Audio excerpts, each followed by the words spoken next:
and you are now tuned in to the Actual Factuals. It's the Actual Factuals. And welcome back to the Actual Factuals. It is your host. My name is Josh Moody. It is the handsome one, the dancing one, the prancing one, the shancing one. You gotta say it twice. It's always better when you say it twice. God, I'm back. It feels great. Let's get right into it. I gotta recap my NFL scores of the week. Okay, we got Jaguars at Titans. Okay, Titans smoking session here. No surprise here. To be honest with you, 30-9. Jaguars have been struggling all season. Okay, Cleveland Browns over the Panthers. Big dub for the Browns and them boys. Okay, Chiefs over Ravens. That was such a great game. Tough, super tough, super tough, super tough. Here we go. Colts over Texans. Texans had won, I believe, 9 straight at that point in time. They was starting out 0-3, won 9 straight games. The fact that the Colts are starting to put things together. Andrew Luck seems to be coming back into his own. Patriots over Dolphins. Oh, that's just a tough loss for the Patriots. What a way to win the game. Sweet Thing even said herself that she's never seen that play actually work, and she always questioned why would you do that. It makes no sense. She questioned a lot of things, to be honest with you. Giants over Redskins. My G-Men got a dub. Saquon went off 40-16. Okay, Saints over Buccaneers 28-14. Packers over Falcons after Mike McCarthy got fired 34-20. We have Jets over Bills. Donald is back 27-23 over the Buffalo Bills. Okay, Chargers over the Bengals 26-21. 49 San Francisco 49ers over the Denver Broncos 20-14. That's a tough loss for Denver. They was rolling. I believe they had won 5 games straight at that point in time. That's a big loss for them boys.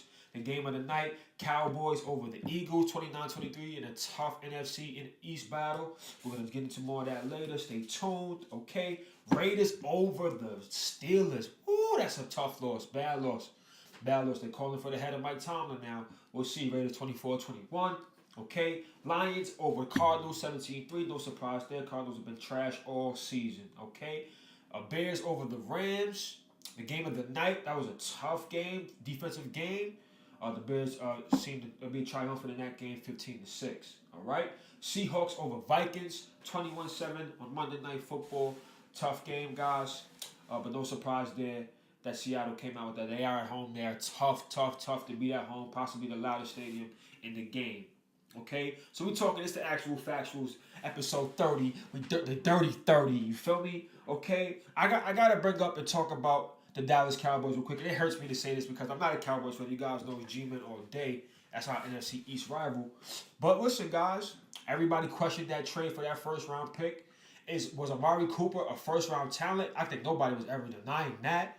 But with the inconsistency in Oakland, all right, the up and down play. Granted, there's always a lot of things, that variables that can, partake in that equation, and why that wasn't equal to the success that he has had so far since he's been in Dallas. But at this point in time, right now, okay, the Dallas, shout out to Jerry Jones for getting it done. Everybody questioning him for that first round pick for Amari Cooper, but Amari Cooper has been flat out hooping, okay.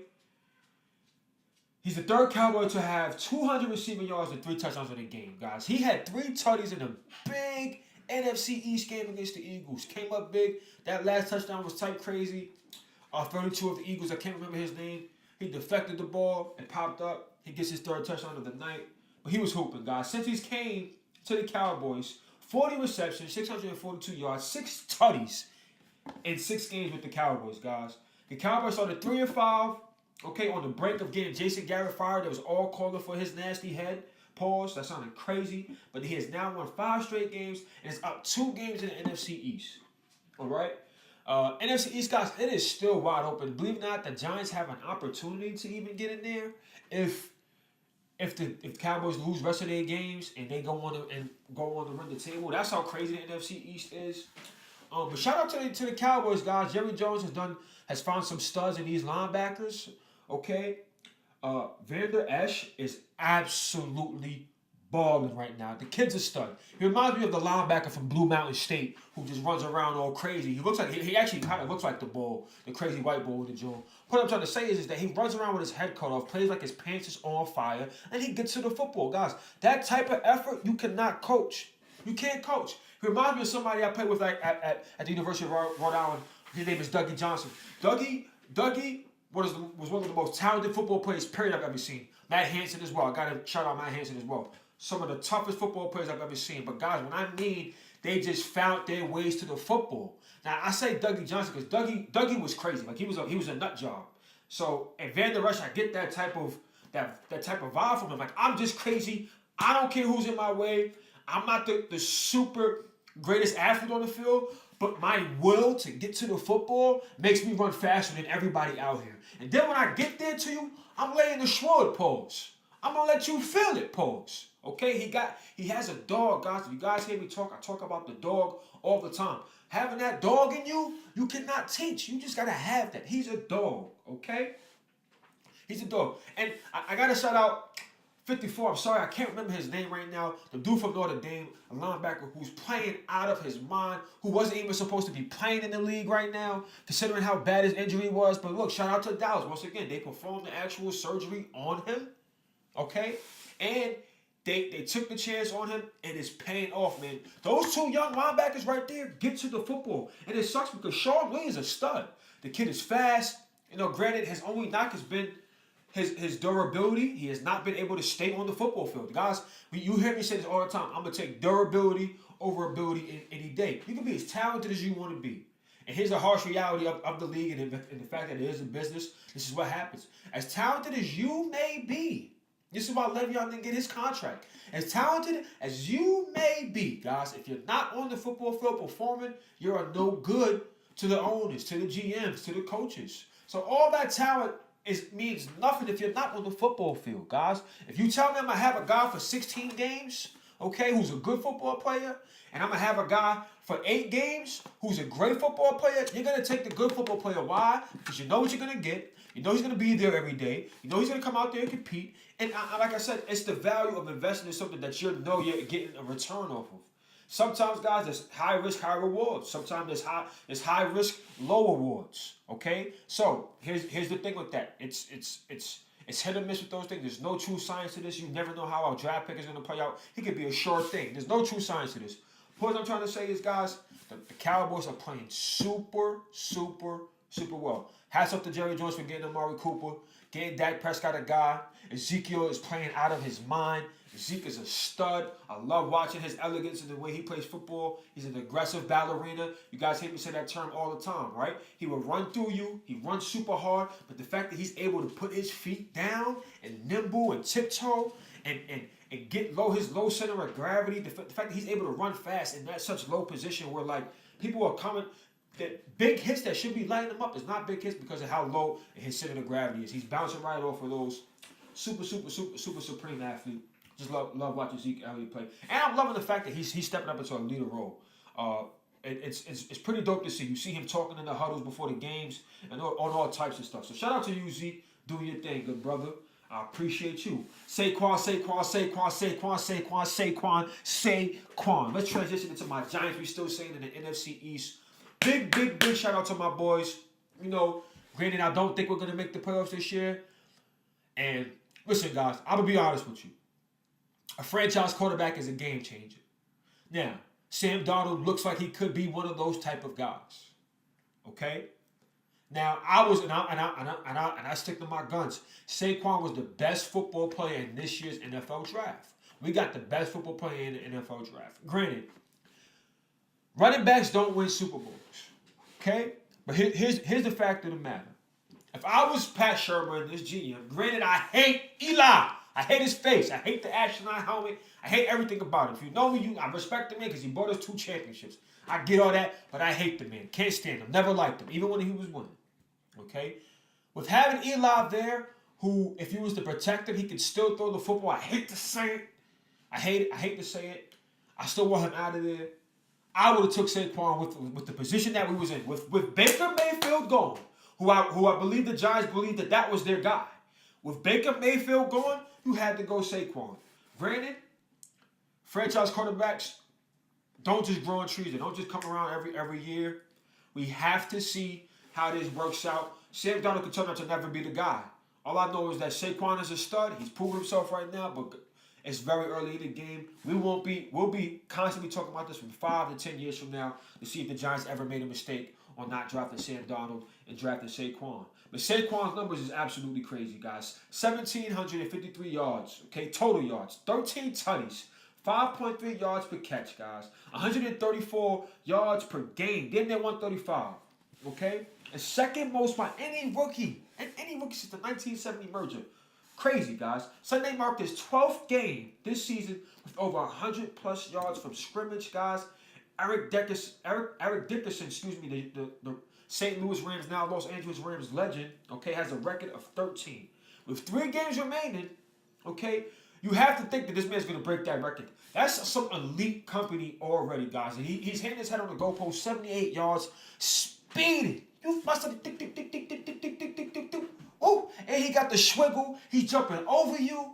Come on, man. Saquon is doing everything, man. He's an absolute stud. They ain't even using him in the return game, guys. Don't even sleep. The man can do it everything. One of the best football players in the NFL already. If we're going off this year right now, what the man can do on the football field, it's not many like him. It's not many like him. He's special. Barring injury, of course, and that's with anybody. So I don't even want to hear that. That's barring injury with anybody. If anybody get hurt, of course they're not playing, they're not performing. That's a given. But as of right now, the man's been super durable. I'm happy for him. He's playing super well. Hope this continues, okay? Okay, just a sidebar, another rookie turner, Bradley Chubb is hooping for the Broncos, okay? Possibly will win defensive rookie of the year. There's a lot of candidates out there. Derwin James, I feel like is playing super well. The linebacker for the Colts, I can't remember your name right now, good brother, but he's a stud. He might be close to leading the league in tackles, which is crazy. A lot of studs out there. Okay?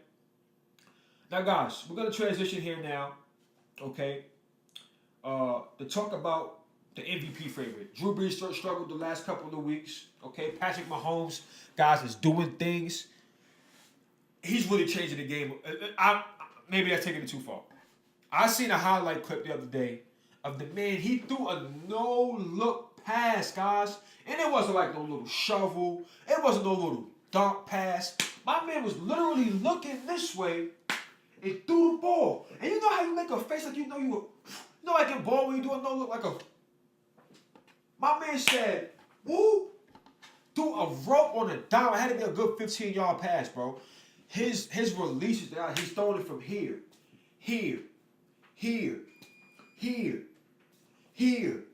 All types of stuff. He's making plays in the pocket, guys. He's really something to watch. So that arm talent is something that I don't think we've ever seen anybody can throw as hard. Mike Vick had a stupid arm, but he has a combination of an arm and a nice accuracy. Granted, give Andy Reid some credit. He's dialing it up. He got weapons. Tyreek Hill, Travis Kelce, Sammy Schwatkins. They holding it down, bro. Shout out to them, man. And you got to think that at this very point in time, with Todd Gurley having, a couple of slower games in the past few weeks, that he's the favorite to win the MVP. Okay? He has 4,300 passing yards and 43 tutties. Oh my God, he's wilding.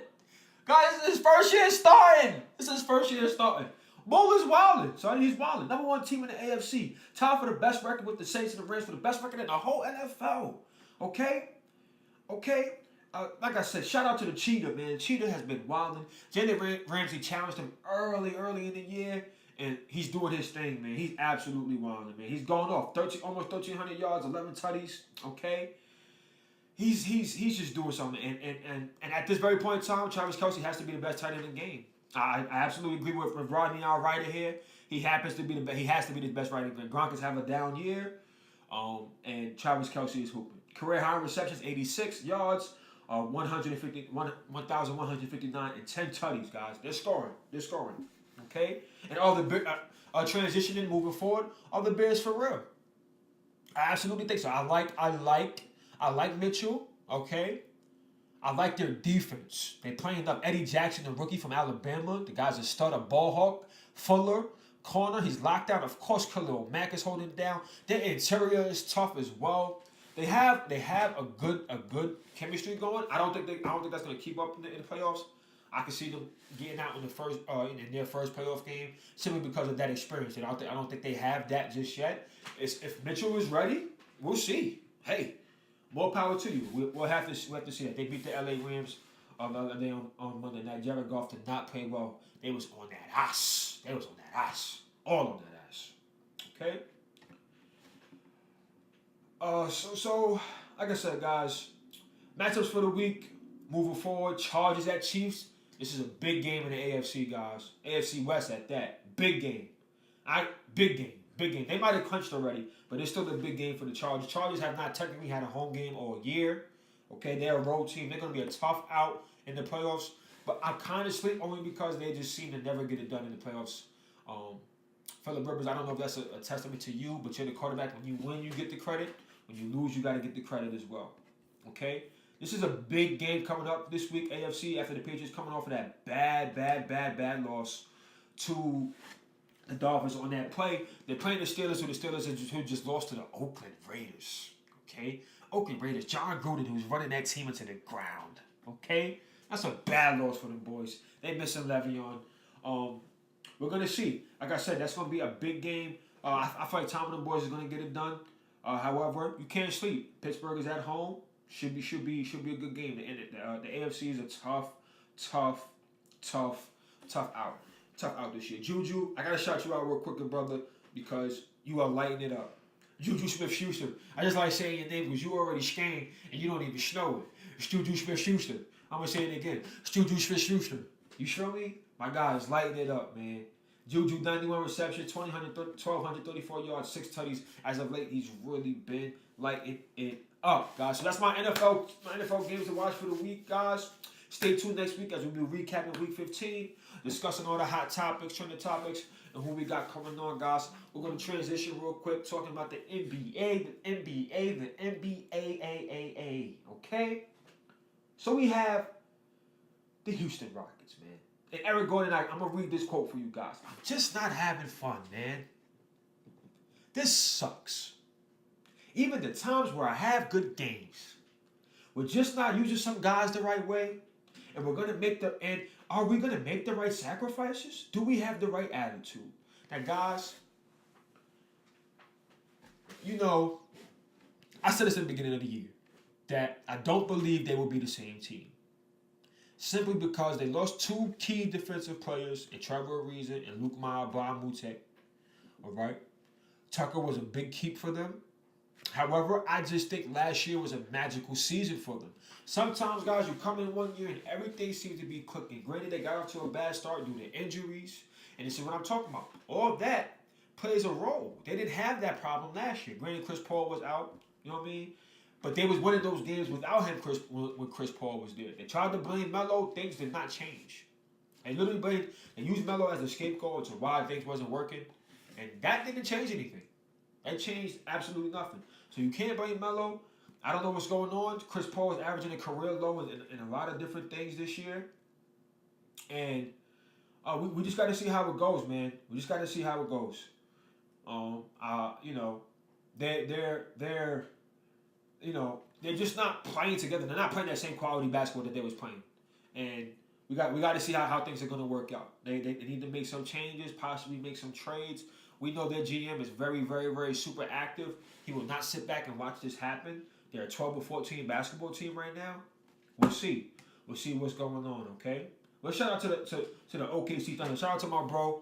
He's a big Russell Westbrook fan. I'm a big Russell Westbrook fan as well. A big believer in what that man's capabilities is.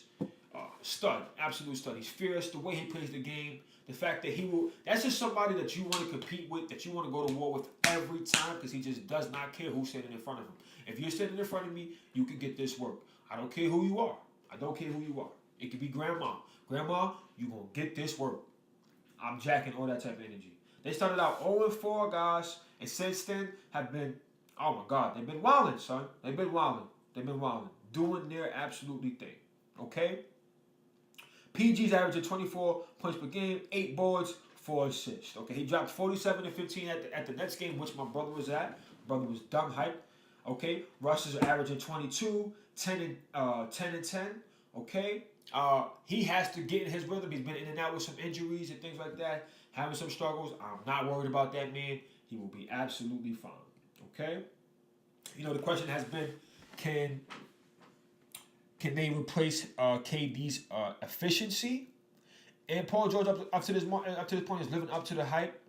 Paul George is an absolute starter, two-way basketball player. Granted, I'm gonna be honest and realistic here. Do I think they can challenge the Golden State Warriors in the West? I think they can win a couple of games. But to sit here and say they can actually go toe-to-toe with the Golden State Warriors and beat them boys, I don't know. But with Russell Westbrook on your team, guys, you can't count nothing out. The man's a stud. I know he wants that. He wants that challenge bad. But, you know, themselves have to get out of that first round, you know? And I just think they're just one piece away, man. One piece away, man. And they can be good to go. We thought it was Melo last year. That didn't work out for the OKC Thunder and Carmelo Anthony. You know. But we'll see. Okay? Shout out to LeBron. Shout out to D-Wade, man. D-Wade, guys, was my favorite player for a long time. And if you guys don't know, I had to jump off that wagon simply because I didn't appreciate when LeBron went to that team. Not that I didn't appreciate it. I just didn't think it was fair for me to continue to root for them. And I got a lot of people who can testify to my actual loyal fanness to Dwayne Wade. And it wasn't to the Miami Heat. It was to actually Dwayne Wade. And I just loved him from afar after, you know, from that point on. And I had one on to D Rose and things of that nature. You know, but in head-to-head games, man, LeBron has averaged 28 points per game, 7 assists, 5 boards. D-Wade has averaged 25 points per game, 6 assists, 5 boards. They seem to raise each other's game, whether they're playing against each other or playing on the same team. We know the legendary duo, 4 finals appearances, 2 championships, finals championships in 4 years that they spent together in Miami. Been best friends on and off the court. Came in the same 2003 draft class, one of the best draft class of all time. They call each other the Brotherhood. Him, Melo, Chris Paul, Bronny. There's a couple of them. They call themselves the Brotherhood. Big. It's sad to see Dwayne Wade go, man. This is his farewell tour, you know. But he's a legend, man. He's gonna go on and do some great things. And listen, it just shows you. And it's just a sidebar. It shows you how great LeBron truly is. The fact that this man is playing at such an unreal level at this point in his career, guys. Look at the guys. Look at what Melo's going through right now. Look at what Chris Paul is going through right now. Look at his coach who came in the same year as him, guys. His head basketball coach right now was drafted the same year as him. Ain't that crazy? And look at the level he's playing at right now. It's unreal, guys. Respect this man's greatness. And guys, I'm not a LeBron fan. I keep saying this. I'm not a LeBron fan, but I respect greatness. Guys, I hated Kobe, but I respected greatness. Respect greatness, man. Look at what this man is doing, man. Greatest basketball player of all time. What's up? You want to debate me? Come on here and at me. What's up? I can do this all day. All day. All day. All right. So moving on to the East, man. The Raptors are looking crazy good, man. I'm super impressed, man. Kawhi is one of those franchise type of players. He had to remind us. I forgot how great of a basketball player he truly is. The man, he just wins, and that's something that it's not about stats with him. If you look at his stats, he's not like I'm having 10 assists, 40 points and 12 rebounds. I'm just winning the game. I don't care. I'm just gonna win the game. I'm gonna win the game. He gives them a legitimate person when things get tougher. Kyle Lowry seems to still be struggling. He goes through his ruts. He's still a good NBA point guard. Do I think they'll beat Golden State? No. But I do think that they have a tough team that's going to be a tough out in the East, especially if they continue to contain that number 1 seed. But watch out for Boston, y'all. Boston is going to get in rhythm. They're going to get things going, get that gelling going, and they're going to figure it out, man. It's going to be, man, both sides, West and the East, man. There's a lot of good teams, quality teams out there, a lot of quality basketball. There's a lot of basketball to be played left to be played. We'll see how things are going out by the time All-Star break turns around, guys. But look, I'm off this. Tune in next week, man. We will be back. Shout out to my guy, Rodney Chance. I appreciate you and your information, good brother. I really do. Y'all don't even know how much this man does for me on top of everything that he does in his own personal life with work and things like that. He takes the time out to send me all this great information and content. I appreciate you, good brother. Shout out to Sweet Thing, wang. I appreciate you, girl. Y'all already know this. But look, my name is Josh Moody. It's the Actual Factuals. I will see y'all next week. I'm going to holler at you. On yourself. To the Actual Factuals. It's the Actual Factuals.